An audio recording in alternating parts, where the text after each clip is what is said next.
Take a look at the screen for today's headlines as we get our channels up and in operation. I hope the Halloween treated you very, very well. We are just a few days away from Election Day. It's funny, like now is the point in the calendar where things, I think, go really, really fast. You're after Halloween, you're just bombarded with holidays, and time just becomes short. Then you got the time change, and it gets darker sooner, and it seems like a sprint to New Year's Day with everything that is on the calendar. Then you throw in an election, and you just have a very busy last 60 days of the year. Things I want to talk about, take a look at the screen for today's headlines. The superintendent of Albemarle County Public Schools emailed parents, and I had this shared by a number of parents with me today. Ginny Hu, I appreciate you sharing this with me. Matthew Haas emailed parents and encouraged them to check in with their children about Election Day and the stress that Election Day was causing potentially everyone, mental health. We'll talk about Matthew Haas's email to parents today on the program. Appreciate you, Ginny Hu, sharing this with me. Appreciate all the parents sharing this with us. I want to ask you this question. Is Election Day causing a mental health crisis in Central Virginia, in Charlottesville, in Albemarle County, and beyond? Let's talk about that. I want to talk about, on today's program, haunted houses in the Charlottesville area. Judah's suggestion here. Evidently, there are haunted houses in the Charlottesville area. Judah, do you believe in ghosts? I think there's some interesting evidence supporting it, and I had. So is that yes? You believe in ghosts? I think there's something out there that. So you believe in ghosts? Sure. Okay. I'm not convinced that I believe in ghosts. We'll talk about haunted houses. Folks, there's houses in the area that evidently, locations in the area that are haunted. And we'll talk about those today on the program. Give the show a like and a share anywhere you are watching. We're going to have a lot of fun today on the Friday edition of the I Love Seville show. Judah Wickhauer, my friend, we can rock and roll when you're ready.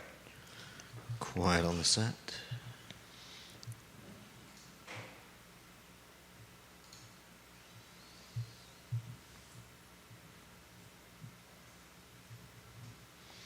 Good Friday afternoon, guys. I'm Jerry Miller. Thank you kindly for joining us. The last show of the week, the first day of November. This is the period in the calendar year where the days really start moving quickly. You have Thanksgiving, you have Christmas, you have New Year's Eve. You just have a lot of holidays, and I don't know if your family finds the same way, we get so caught up in the pomp and circumstance, the dog and pony show of the holidays, that you just don't, as Ferris Bueller said, stop and smell the roses. And before you know it, it's like December 18th, December 19th, and you're feeling the pressure of Christmas gifts. You're feeling the pressure of in-laws and family coming to visit, and you just don't take a deep breath and relax. This particular year is also more convoluted from a calendar standpoint with the election on Tuesday. If anyone thinks we're going to have closure on Wednesday morning with this election, I don't think you're reading the tea leaves correctly. I think this is something that's going to be drawn out for an extremely long period of time. We had the superintendent of Albemarle County Public Schools, Matthew Haas, send an email out to students, family, and staff about Election Day and its quick approach. And the boss of Albemarle County Public Schools has basically encouraged parents and support staff to check in with children and gauge their mental health. He's alluding that Election Day for students in the largest school system in Central Virginia is causing a mental health crisis. And students need a little sit-down time with their trusted loved ones to see how their chutzpah and how their quality of life and how their spirit is progressing with a Trump-Harris race on the near horizon. Maybe is it the most divisive race in American history? I mean, we'll weave Judah Wickhauer in on a two-shot. I'm curious if there is a more divisive race in American history than Donald Trump and Kamala Harris and what's happening on Tuesday. We'll talk about that today. I want to ask you the question, is Election Day causing a mental health crisis, not just for students in Albemarle County Public Schools, but folks all over Central Virginia? I want to talk on today's program. A prop gun was found at Albemarle County Public Schools. An email was sent out to parents about said prop gun on school grounds. This is not a real gun. I want to emphasize that, but a gun that evidently was very close in resemblance to an actual weapon. And I had a number of parents send me the email that was sent to them yesterday in the morning about a gun found on school grounds at Albemarle High School. We'll talk about that today. I want to talk on today's program about haunted houses in the Charlottesville area. I don't frankly believe in ghosts. Judah has indicated he does believe in ghosts. So we'll have a discussion about what it's like to believe in ghosts and to have haunted localities in the Charlottesville metro area. We'll also talk on today's program what it's like to be single and ready to mingle and being on the dating scene and looking to meet gals. Judah's finding some success at the Jack Brown's watering hole. And ladies and gentlemen, this is an eligible bachelor, Judah Wickower, who's single and ready to mingle. We'll give some love to Charlottesville Sanitary Supply, a partner of the program. 60 years and counting, Judah? Yeah. A 3-generation business, Charlottesville Sanitary Supply on High Street. John and Andrew Vermillion on Charlottesville Sanitary Supply are incredible people. Their family's incredible. Their team is incredible. We've spent some time at Charlottesville Sanitary Supply on High Street, and we've seen how the customer interaction is so far from transactional and more about a relationship and the history of the individuals coming into this family-owned business and just telling stories. It was very impressive. Yeah. I also want to encourage the viewers and listeners that are watching our Fine and Fair talk show, if you have yet to try Mexicali Restaurant on West Main Street, Judah's tried it. Oh, yeah. I've tried it. A street art museum meets a cocktail bar, meets a music venue, meets Latin fusion cuisine. Mexicali Restaurant on West Main Street, River Hawkins and Johnny Ornalis. You guys are doing something so right. Judah Wickower's voice you've heard. Jack Brown's the watering hole for someone who's single and willing to mingle, Judah Wickower. Is that right? Yeah, it's a fun spot. It gets an extremely wide range of characters. That's very true. I will say this. I'm going to ask the viewer and listeners this question too. Judah, question for you. Mm-hmm. One of the reasons we patronize, for those that do patronize watering holes, saloons, bars, dive bars, the pub, it's as much to wet the whistle as it is the sense of community.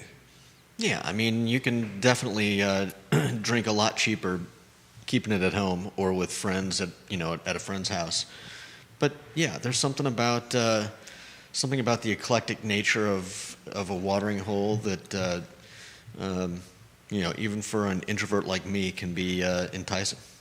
Bellying up to a bar, seeing strangers or people you recognize, friends or people you have no idea who they are, all in one location. It's a palpable energy. Mm-hmm. Palpable energy. I'm going to ask you, the viewer and listener, this question. Name some of the watering holes, the bars, the saloons, the pubs, the dive bars that have the best sense of community. I'm going to rattle off a few. I'm not saying this is the definitive list. These are just coming to the top of my head. Dirty Nelly's is a great example of one. Yeah, no doubt. Jack Brown's, which you highlighted, is a fantastic one. Mm-hmm. Lazy Parrot at the base of Pantops. Kevin and Cassie Kirby's watering hole is a great example of one. Miller's on the downtown mall is a great example of one. Oh, yeah. Rapture has a great sense of community. Maya Restaurant, especially with Ted Norris behind the bar, a great sense of community. Continental Divide fits that mold. I think Selvage Brewery on Ivy Road is starting to fit that mold. That's cool. What is it about these places that attract regulars day in and day out? And I don't want to just make it about the booze. Why is it Judah Wickower is now frequently patronizing Jack Brown's? Like, are you going to make the push to sainthood? Did you know I am a notcher, not sainthood, a notcher. You register your first 100 beers on a card, and you get a T-shirt. It's more than a T-shirt. It's a button-down shirt, almost like a mechanic's shirt. I don't think you get that anymore. They changed it? For just 100. Really? There are. There's. You get your photo hung in the bar still, right? Possibly. I'm on. You're filling out the card. Yeah. Why would I go there and not fill? Excellent. I'm glad you were. I was going to ask you if you are. I think I'm in the 40s somewhere. Very nicely done. All what? Sour beers or porters and lagers? There's a mix. There's sour. Is there beers, any beer that's not on that list that's not a porter, lager, or sour beer? Yeah. There is. There are browns. There are lagers. There are. I'd have to check the list, but there's a big mix. What is it about Jack Brown's that you love, Judah? I think what I love about it and what people love about bars like that is just a sense of community. I think we're. Where did I see it highlighted? Was it? I think it might have been Neil Williamson that linked to an article in one of our previous shows about the disappearing social nature of our communities, and I think that was a suggested book to read. Yeah, I think there are. You should read that book. I'd like to. I think a lot of people are looking for that missing sense of community, and a place like a bar where where you've got your lightened inhibitions. I think it's a great place to cultivate those kinds of relationships. Lighten inhibitions. I like that, Judah. Well, even if you're not getting, I don't go to Jack Brown's and get smashed. I have a couple beers and enjoy the ambiance. But even those couple beers can help you be a little more talkative. Get into conversations with people that you might not in another setting. Livery stables being suggested on the feed is a good example of this. I think the livery stable, if you enjoy that dive bar, is running on borrowed time, as it will soon be the home of a Marriott hotel. Mm-hmm. Jeffrey Levin of New York City half the time, and Charlottesville and North Garden the other half the time, is going to develop that property in conjunction with an out-of-market partner and build a Marriott in the shadows of the Omni Hotel. Very interestingly. Ginny Hu says Vivace on Ivy Road. Vivace has got a fantastic sense of community. If you took the Vivace bar, which I believe was rescued from out of state and transported to Ivy Road by the previous owners. Nice. If you took the Vivace bar and you straightened it out into one long line, because it's a curvy bar. Have you been to Vivace? I have. I've never been at the bar, though. You should go to the bar. It's fantastic. And you straighten that bar out. I would say it's the longest bar by lengthwise, feet-wise, in Charlottesville or Albemarle County. Viewers and listeners, what is a longer bar than the Vivace bar? Here's another question for the viewers and listeners. Help me figure out this question right here. Is what bar in Charlottesville can seat the most people at it? Are you talking about sitting just at the bar? Just at the bar, bellied up to the bar in a stool or a chair. What bar in Charlottesville can seat the most people at it? I have a sincere question. I would love to know the answer. Is it the Vivace bar that, and I'm just talking at the bar proper. I'm not talking the lounge area. You'd have a hard time Googling that answer, J-Dubs. I really don't think that's what you're trying to Google right now. I just want to get a picture of it. My favorite Charlottesville trivia questions are the ones that you cannot Google. Oh, I'm not trying to get an answer. I'm just trying to get a picture of what the bar looks like. What bar in Charlottesville can seat the most people at it? Very curious what the answer to that question is. This is a follow-up question to this. Who can name, we talked earlier in the week that volunteerism is down significantly. We talked that a lot of the fraternal order of the Eagles and a lot of these clubs, that are tied to volunteerism are struggling with membership. And without new members, especially younger members, the dues cover the overhead associated with the club. You're seeing a lot of clubs just go dark and close. As a result, we've seen the fireworks show become a thing of the past. We've seen First Night Virginia, the family-friendly New Year's Eve celebration, become a thing of the past. We've seen the Dogwood Parade become a shadow of its former self. This is the question I have for you. What is creating and building a sense of community in the greater Charlottesville area? The clubs we've highlighted are going by the wayside. We've highlighted big-time holiday events and celebrations like I just rattled off have been forgotten. We've highlighted the hybrid work, remote, transplant nature of the Charlottesville area because we have quality of life. And since the pandemic, there's been a boatload of newcomers to the Charlottesville area that certainly gentrified and changed the landscape and character of the community.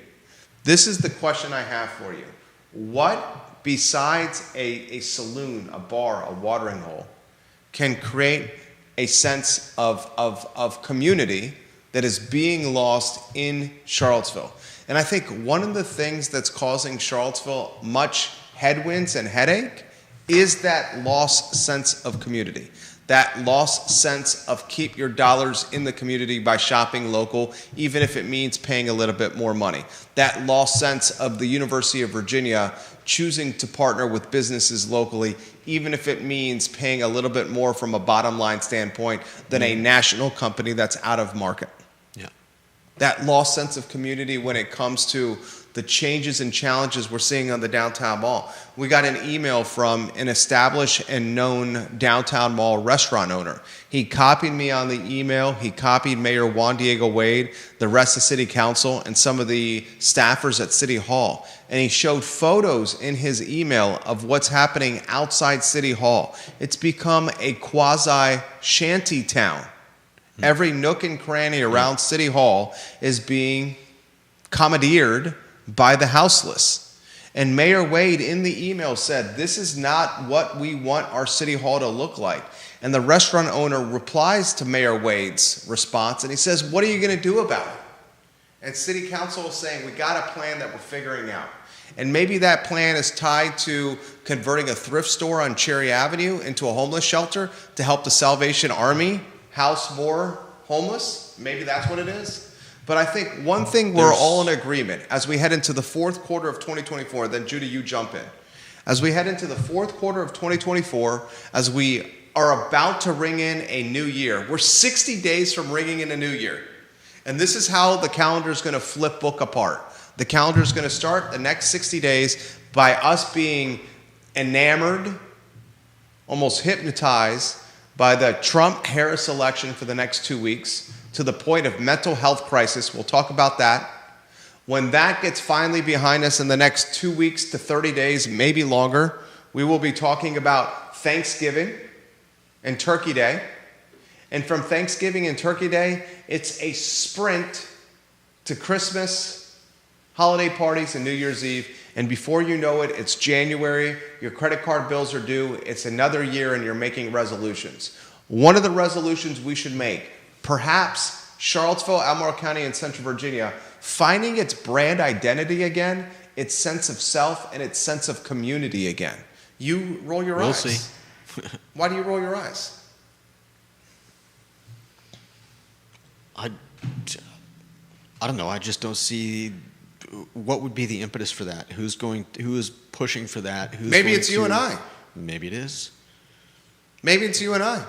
Using this platform to encourage the viewers and listeners, hey, we need to spend more locally if we want the businesses that we love to survive. Maybe it's you and I saying, get out there and volunteer. The Dogwood Parade's about to crumble and fall apart and go by the way of the fireworks show on the 4th of July and by First Night Virginia on December 31st. Do you want that of the Dogwood Parade? I don't. It used to be a really big deal. I've never, I mean. What is going to build a sense of community here? It's not the University of Virginia. We talked on Wednesday's program how Jim Ryan's been in this community 7 years. They don't have the institutional memory of a John Castine and a Leonard Sandridge. Look at the president's position since Castine pieced out. Terry Sullivan was here for a cup of coffee. Jim Ryan was here for what started out a fantastic beginning to his tenure and now is crumbling like aged blue cheese. I made the mistake of calling it Gouda in the previous show, and you chastised and corrected me. Aged blue cheese. Will that work? Is Jim Ryan's tenure not crumbling like aged blue cheese? Well, it's not just that. Oh. I mean, look at what we've been talking about with the schools, with organizations and institutions around the area. I don't think it's just UVA. I think it's I don't know what it is. Is it crumbling? I don't mean infrastructure in terms of like roads and bridges, but is there some underlying crumbling of the fabric of Charlottesville society? I don't know that that's necessarily true.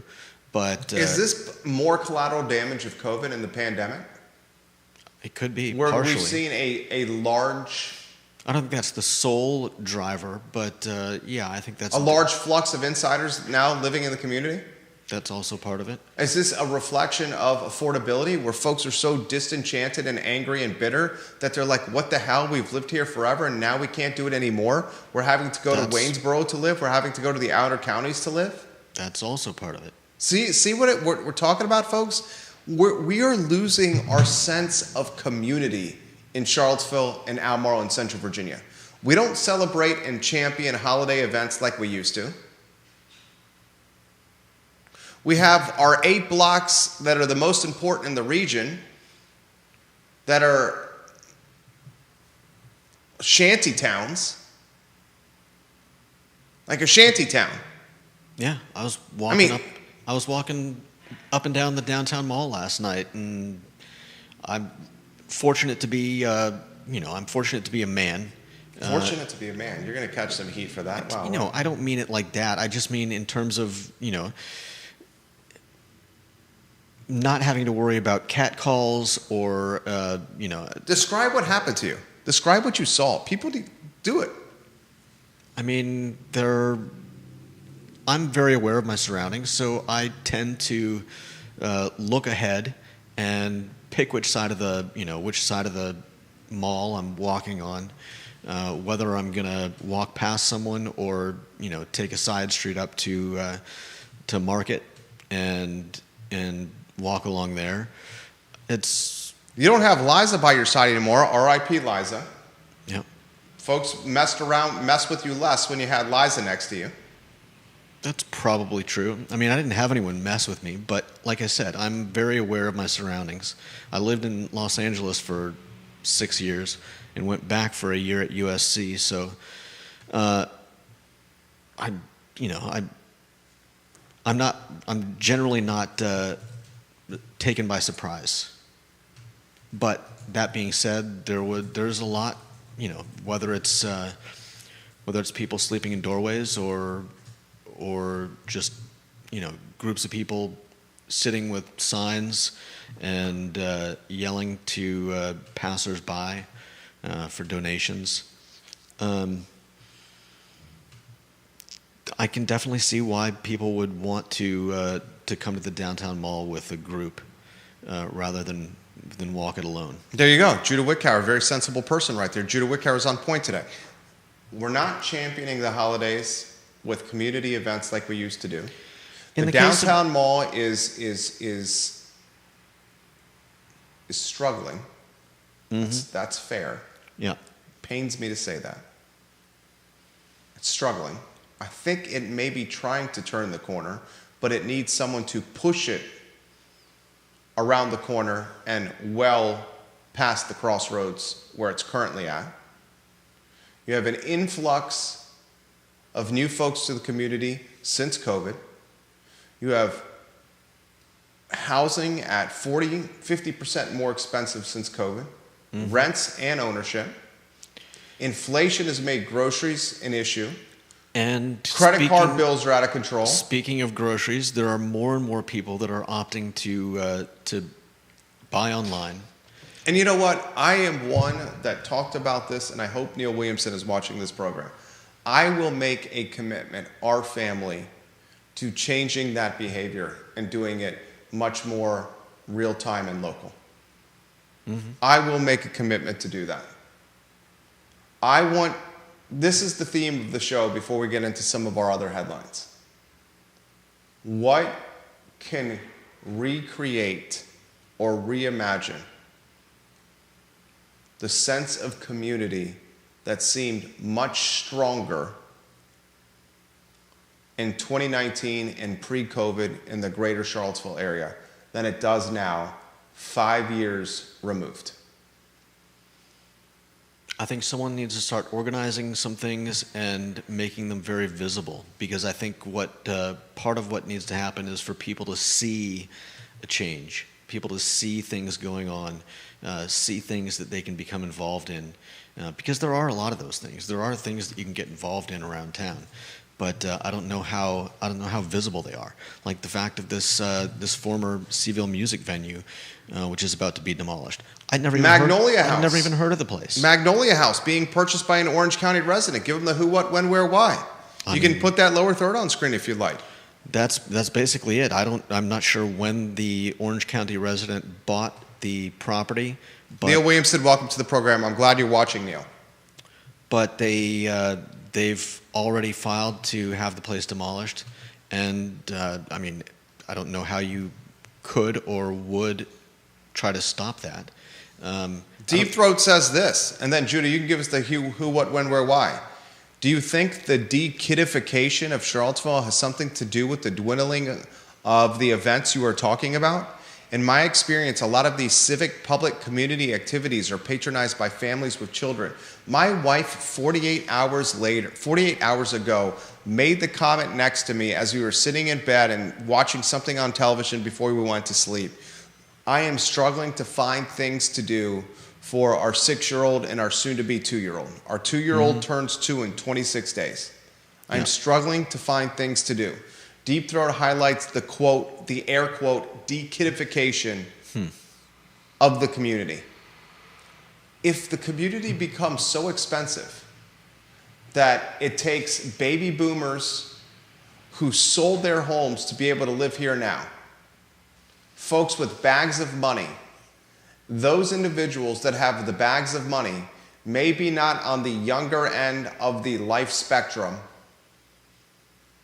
and be parents of children in their elementary or middle school aged years. And if that's the case, do we not have these community events because we don't have folks that want the events around or will patronize them? Do you buy that? You're saying there are not enough people to support events that include children? I think you're seeing with Charlottesville and a good chunk of Albemarle County, the community becoming so expensive that if you did not have your house or your piece of real estate prior to COVID, a young family is going to struggle to buy into Charlottesville City or much of Albemarle County now.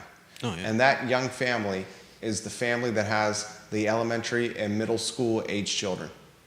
And those elementary and middle school aged children and their parents that are on the more youthful side of the spectrum are the ones that are going to be leading or yielding the volunteerism, the community events, and driving the sense of community because they are committed to where they live for quality of life for their kids. Very curious. It's a little sociology and anthropology right there. It's a Brad Wilcox type of question. I'm also curious, and this is a Weldon Cooper data question, a Hamilton Lombard type question. Is the age of the community becoming older? And I'm talking specifically Charlottesville City and Albemarle County. Are the age of those two jurisdictions becoming older? Kevin Higgins of Greenwood says, Jerry, the bar you're talking about with Vivace, the previous owner, Zipper of Vivace, brought in that bar from out of state, from a bar his mom and dad frequented.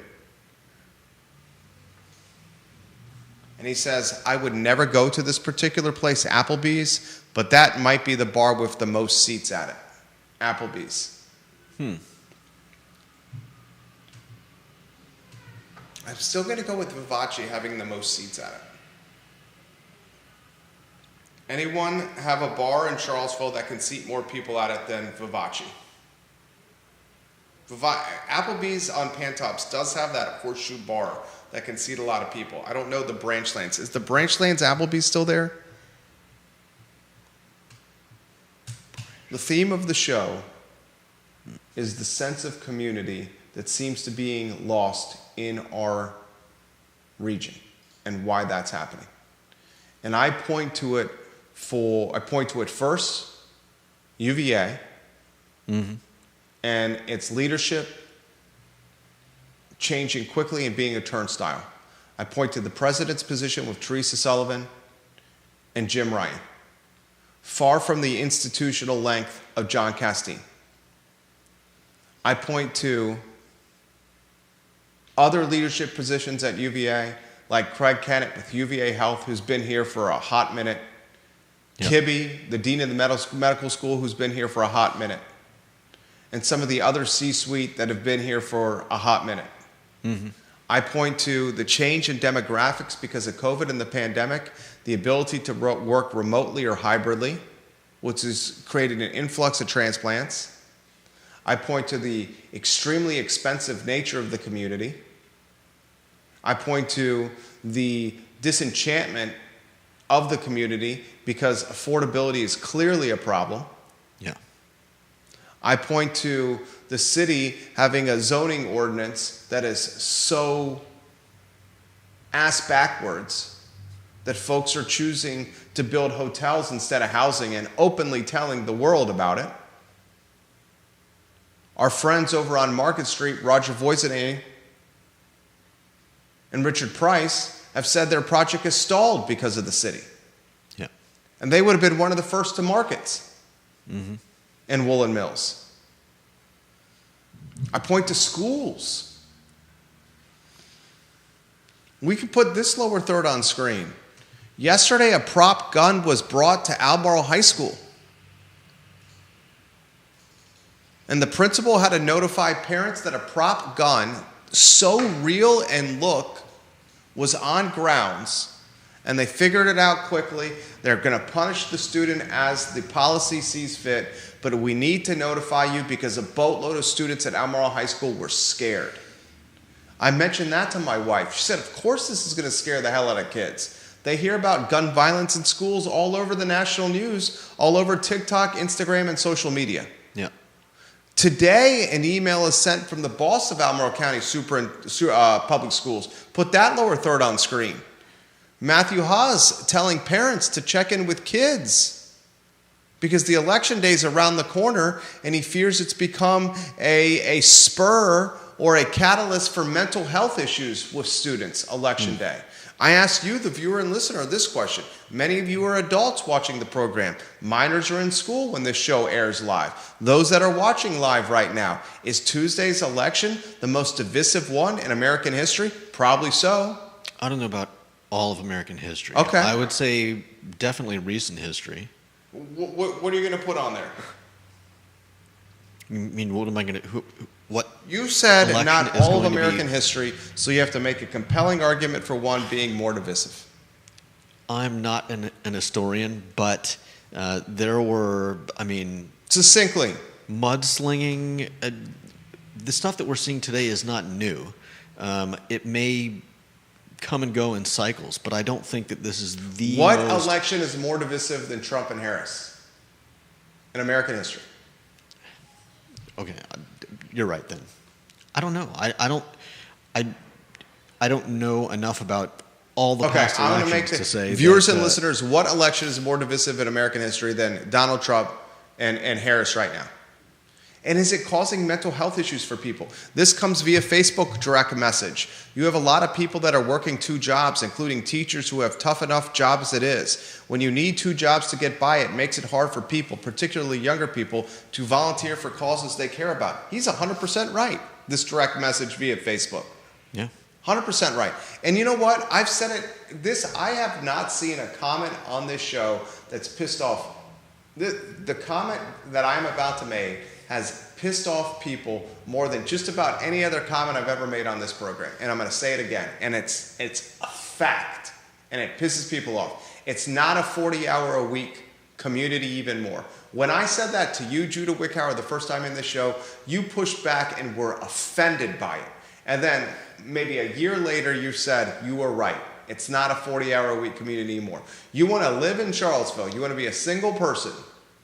You want to be an up-and-coming family, an up-and-coming couple. It's a 60-hour-a-week community. It's a 70-hour-a-week work week if you want to own and live in Charlottesville or own and live in Albemarle County. And people are stuck on this romantic, nostalgic, yesteryear notion that you could have the white picket fence, the backyard, the 4-bedroom, 2.5 bath, in a great school district on a half an acre in a subdivision and work 40 hours a week, 9 to 5, and leave your office, your desk at 5:01 p.m. and make it home by 5:30 p.m. dinner with your kids and your wife or your husband and your children. And that is just a notion and a romantic yesteryear fable idea that is not today's Charlottesville reality. And that offends folks. And folks are offended by that because they don't want to spend the majority of their time on this planet clocking hours to make money. I get it. I totally get it. And I totally also understand it. You jump in after I say this. I think they're offended by your presentation of it. Okay. How can I, succinctly and accurately and factually? A bit aggressively? Another thing that's folks are offended by. You ready for this? Mm-hmm. And I get it. I empathize. My wife drills this into me weekly. She said, Jerry, the large portion of people that work don't like what they do for a job. And she said, you're fortunate, you love what you do. And she's right. Mm-hmm. I love my work. I love it. I love it. You know I love it. I love it. And I don't mind doing it because I love it. And most aren't that way. But if your notion, or what if you were taught your entire life, Judah, and viewers and listeners, by your parents, by your mom and dad, by your dad and dad, by your mom and mom, is that you go to college, you do well in high school, you get into a good college. You do well in college, you get a degree. You get a job, you work your 9 to 5, you save your money, 25 or 30% of your paycheck every week. You buy your house, you go for the 4-bedroom, 2-bath, the 3-bedroom, 2-bath, in the subdivision with the white picket fence and a good school district, and that's the American dream. And now that American dream, this brainwashing that's been done of generations, young millennials, Gen Zers, Gen Alpha, is just not reality anymore. And their reality in their eyes is perhaps nightmarish. And the 9 to 5 is the first shift. And the next shift is 3 to 4 days a week from 5:30 to 10. And that creates resentment. And that limits volunteerism. And the resentment breeds bitterness. And the bitterness erodes community. And the community creates no holiday championing and events around the 4th of July, around Memorial Day, around Labor Day, Thanksgiving and Christmas, New Year's Eve. Then you sprinkle in expensive groceries, floating debt that really never dropped since Powell cut the rate. I think it's dropped like a point. I was reading on CNBC today. Let me see if I can find the headline.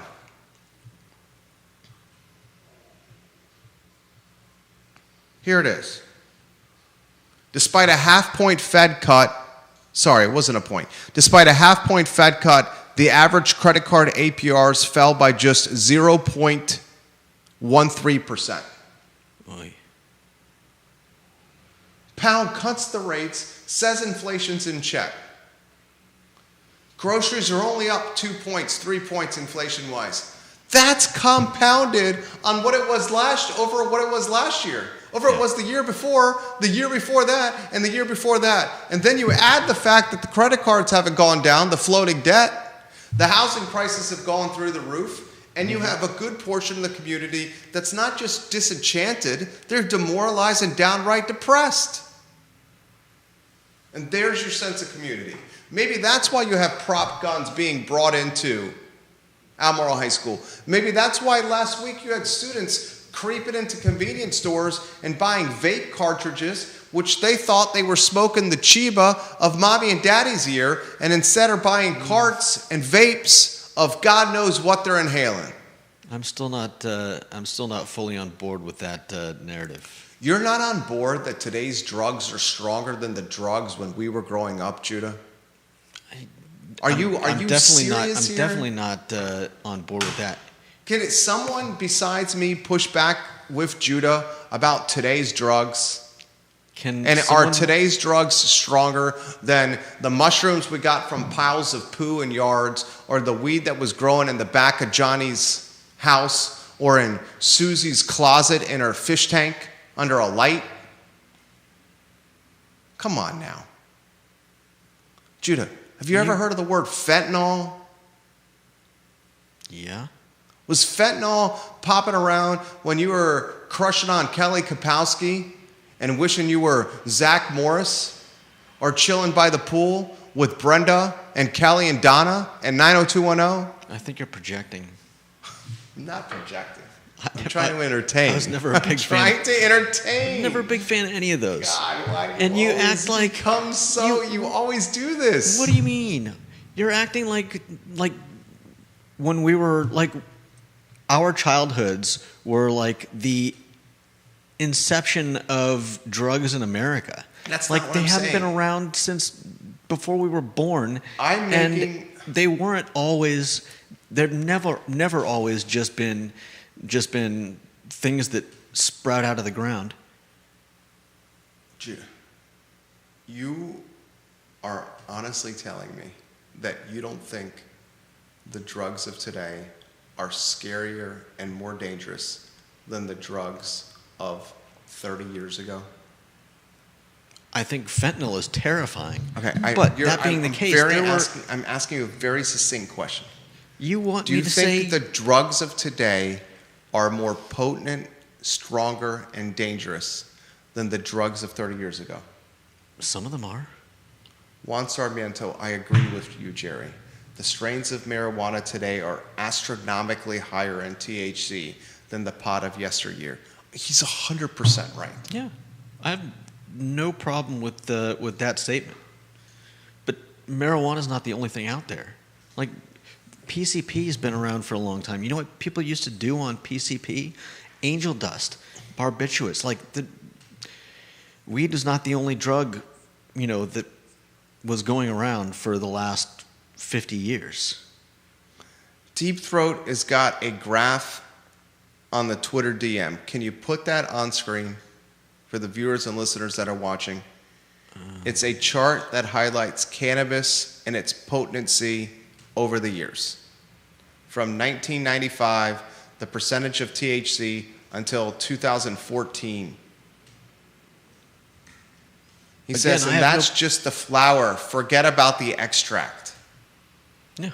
As someone who has some experience with cannabis, the potency of today is exponentially more significant than that of the weed that I was smoking in high school.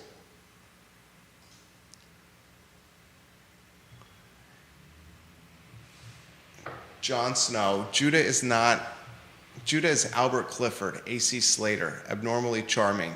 Albert Clifford. Do you know who Albert Clifford Slater was? I mean, I've got a general idea. He wasn't Screech, was he? Dustin Diamond. Rest in power, Dustin Diamond. Although you became a very scary, demented, and sketchy person, somewhat perverted and definitely tormented. You are in a different place that I hope offers you more solace than your last few years on earth, where you were spending time in hot tubs with sketchy porn stars. Mario Lopez was A.C. Slater. Albert Clifford, Abnormally Charming. Gotcha. That's right, Jon Snow. We are talking on today's program about why we see a sense of community seem to be eroding in the greater Charlottesville area. Somehow Judah is convinced. Do you have the chart on screen? No, I'm trying to get it. Judah is convinced the drugs of today are significantly less potent and dangerous than the drugs of yesteryear. All right. If you're going to miss... What? I That's never said literally that. what you said. No, I never said that. Oh my God. You cannot say that's what I've been saying. Because I never said that. Teenagers today are at much greater risk than the teenagers of 30 years ago. The teenagers of 30 years ago were not PCPing and angel dusting. The teenagers of 30 years ago were smoking flour, eating some boomers, and drinking smeared off ice, maybe some Gilby's vodka, and some Beast Light, Beast Ice, and Natty Ice and Natty Light, maybe a Bud Heavy. The teens of today have drugs purchased online and mailed from China or somewhere foreign to P.O. boxes in Fifth Street Station or the Food Lion Pantops Shopping Center, thinking it's something, being tricked into something else, popping them, and risking their life. They're going to gas stations, buying vape cartridges, hitting them on their lunch break, coming back to school, foaming at the mouth, picking up desks and chairs, throwing them at other students before collapsing, folding like a chair to the ground, ghost white, eyes rolled to the back of their head, CPR being performed on their chests as they're stretcher carted out of the classroom, down the hallway, into an ambulance, and whisked by rescue squad to the hospital. Did you ever smoke the cheeb, the hippie lettuce, the grass, the weed, the cannabis, the green, the cabbage, and have your eyes roll backwards, foam at the mouth, pick up desks and chairs and throw them at your friends, and then have the rescue squad called because you OD'd and needed CPR done, and ambulance take you to the hospital? That happened last week. Mm-hmm. Does that sound like the weed that you smoked? Of course not.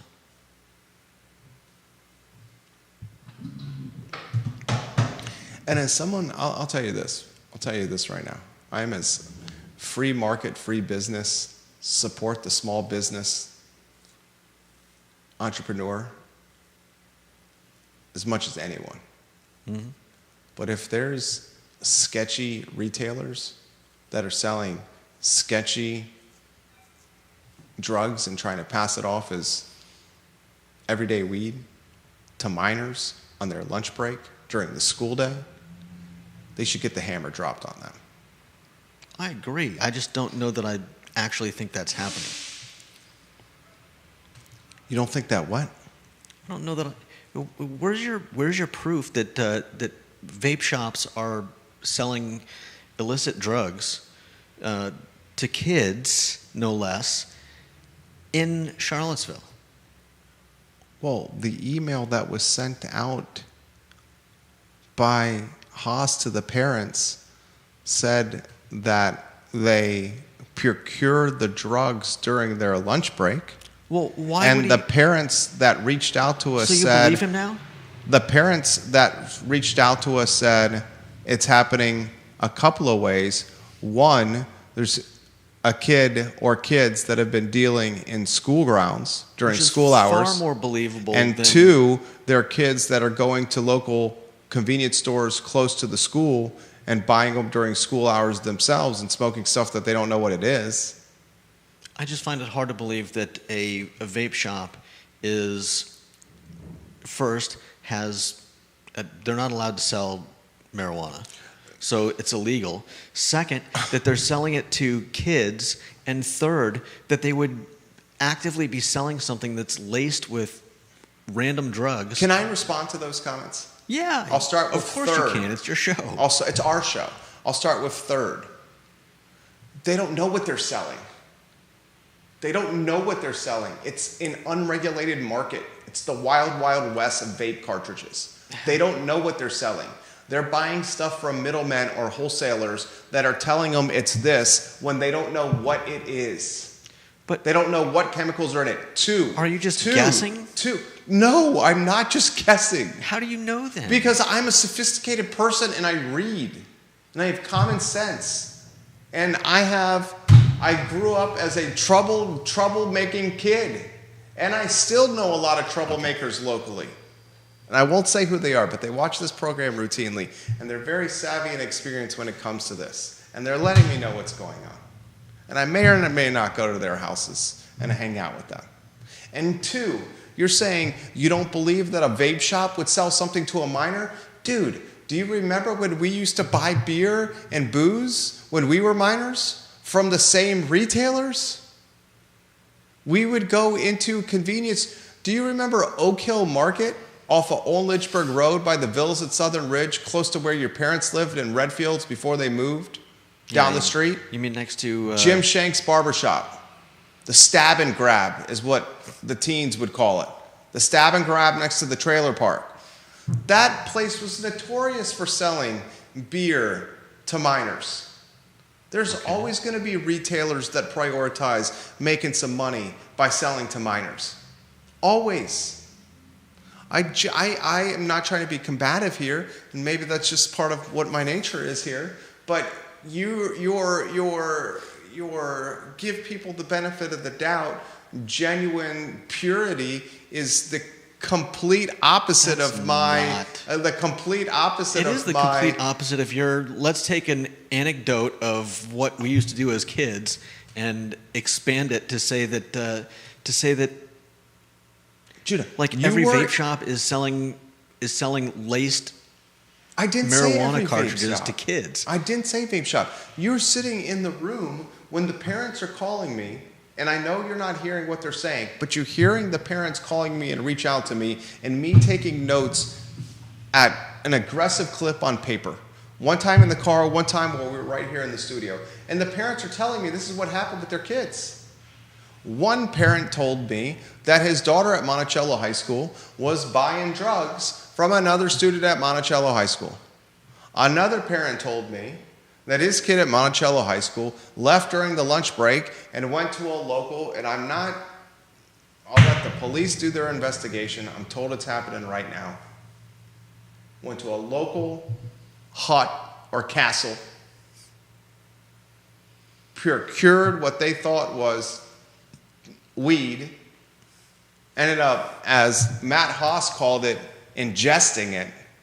I don't know what kind of weed Matt Haas was smoking, but you're not ingesting vape pens, Dr. Haas. You're not eating the vape pen, Dr. Haas, or the cartridge.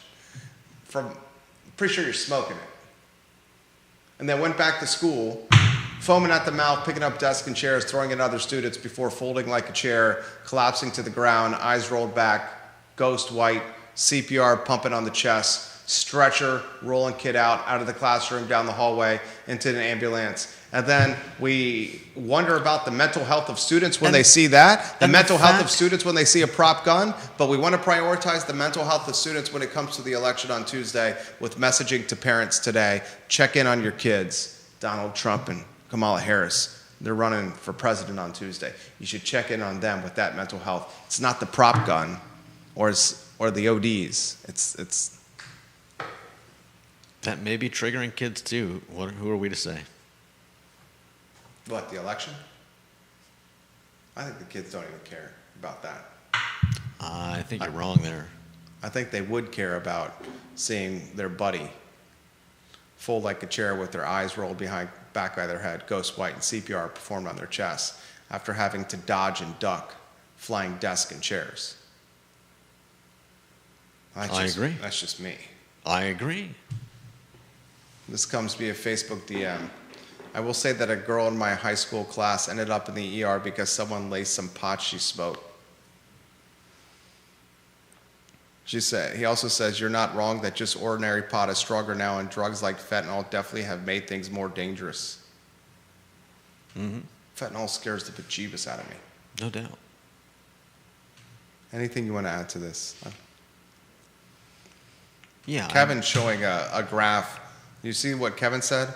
The number of drug overdose deaths in the United States from 1999 to 2022 by gender. Mm-hmm. Look at the chart. Can you put Kevin's chart on screen? Holy jeebus.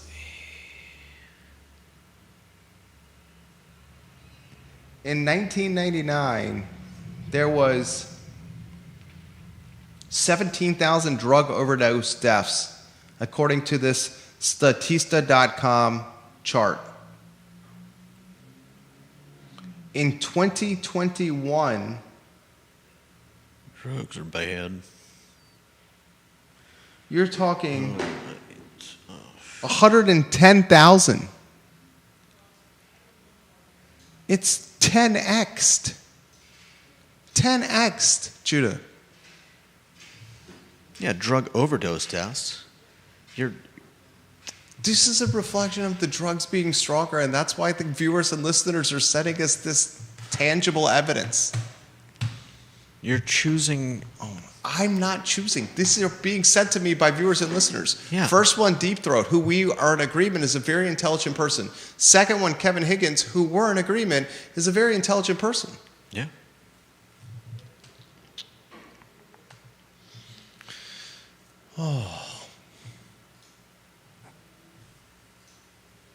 Jon Snow. Reminds me of the synthetic weed that was being sold back in the day at 7-Eleven and made people crazy. I'll tell you a crazy story. What was that synthetic weed called? I shouldn't tell this story. What was it called? K2 or Spice? I think it was Spice. I think it was called Spice. I'm not going to utilize names. Because a lot of people watch this show, including the people that were there. I'm sitting at 208. I walk into the place I was renting with 3 buddies at 208 Little Graves in Belmont. The year was 2006. We're fresh out of college at UVA. Me and 3 other friends.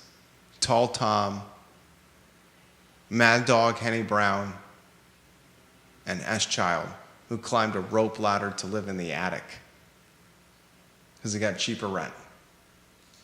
The 4 of us are broke, but we choose to live on Little Graves because we could stumble home from the bars in the mall.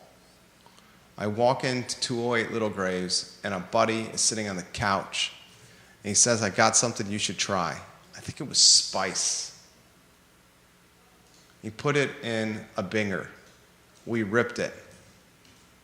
I looked around after ripping that binger, and the walls were melting down. For 5 minutes, I legitimately lost my mind. Legitimately lost my mind. The walls were melting down before us. I could not stand. I was trying to rip off a bookcase from the wall. Wow. And this was in 2006. God knows what's happening now. And I was 25 years old. What's a 15-year-old doing? What's a 16-year-old doing? For 5 or 6 minutes, a 25-year-old lost his mind, saw the walls melting, saw everything literally melting, and without knowing what I was doing for 5 or 6 minutes, no concept of what I was doing, was trying to rip bookshelves off the wall. What is a 15-year-old or 16-year-old doing in a classroom who has no experience? And I was extremely experienced. Vanessa Parkhill, if we would stop allowing our government, particularly the federal government, to be so intertwined with our daily lives, I believe we would be less stressed. The more power and control we hand over as we ask the government to fix all our problems, the less freedom we have to make our own independent decisions. The more others tell you what you can and cannot do, and the less money you have left in your own pocket because politicians take more and direct those funds how they see fit, feelings of hopelessness are bound to grow. She says self-responsibility, civic duty, and helping our neighbors is being replaced with a nanny state that many are becoming dependent on because we are hopeless. We can do better. We have to believe in ourselves and the idea that American principles give us opportunities we can't find anywhere else. Immigrants see the possibility. It's too bad that so many of us living here do not. Mm-hmm. Love that, Vanessa Parker. Nora Gaffney, thank you for watching the program. I have a counselor, a supervisor watching the program. Kevin Higgins says, Harris Teeter sells Narcan now over the counter. That speaks volumes to the potency of today's drug. Kate Schartz, thank you for watching the program.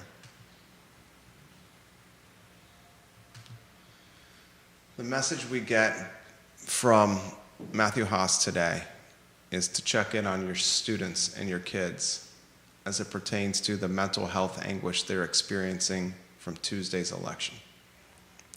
I would like the commentary to be from the superintendent.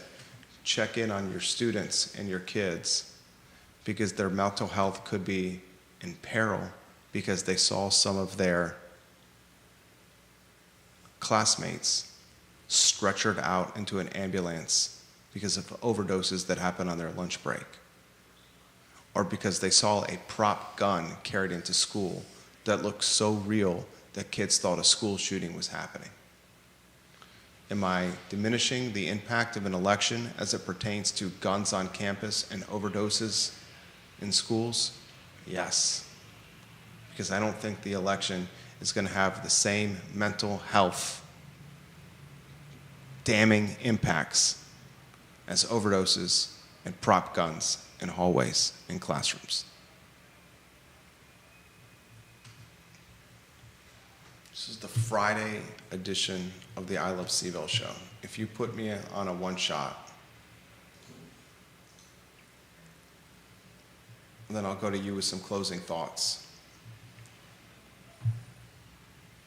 I want to close with supporting the businesses in this community we want to see survive, because there's many in the community that are on fragile, thin ice. Very fragile and thin ice. And that'll start with me and our family making an even greater focus of shopping less online and more in stores. I want to close with the business owners that are reaching out to us and copying City Council on cleaning up the downtown mall. I feel your pain.